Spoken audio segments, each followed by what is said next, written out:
August 12th, 2020. I'll say this about soon-to-be Democratic presidential nominee Joe Biden. He never fails to disappoint. You see, good old Uncle Joe has so much promise. He seems like a decent enough man, grew up in a working-class home, has suffered more than his share of personal and political tragedy. But he just can't succeed in spite of himself. Oh, sure, he served as a U.S. Senator for 6 terms, so there's that. And he did play second banana to a popular, charismatic president for another 8 years. But he came up short, well short, in 2 previous tries at the brass ring in 1988 and again 20 years later, largely because he couldn't get out of his own way. Turning to one of my favorite baseball analogies, players are eligible for the Hall of Fame up to 15 years after they retire.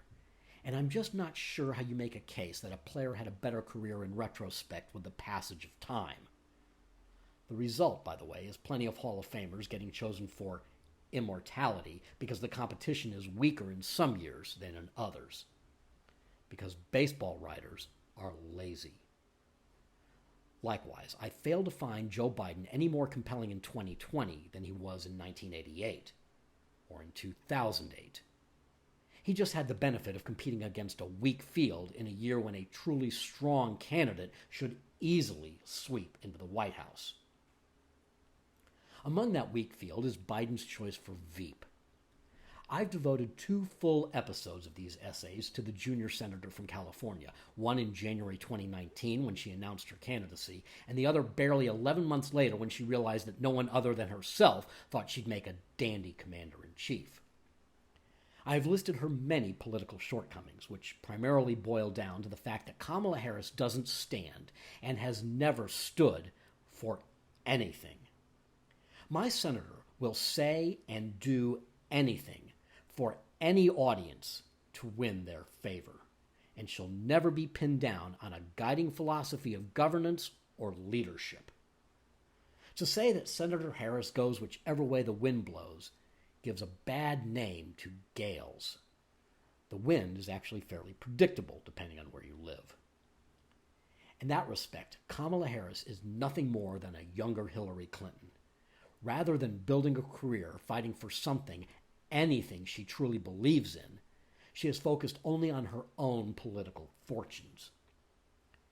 Ambition in the service of a greater good is no sin. Ambition for the sake of ambition is. Predictably, pundits such as New York Times columnists, who will bend themselves in knots for any candidate who is not Donald Trump, have been falling all over themselves, praising Biden's choice as showing a commitment to diversity, while downplaying the importance of balancing the ticket with a running mate who might actually help him in swing states.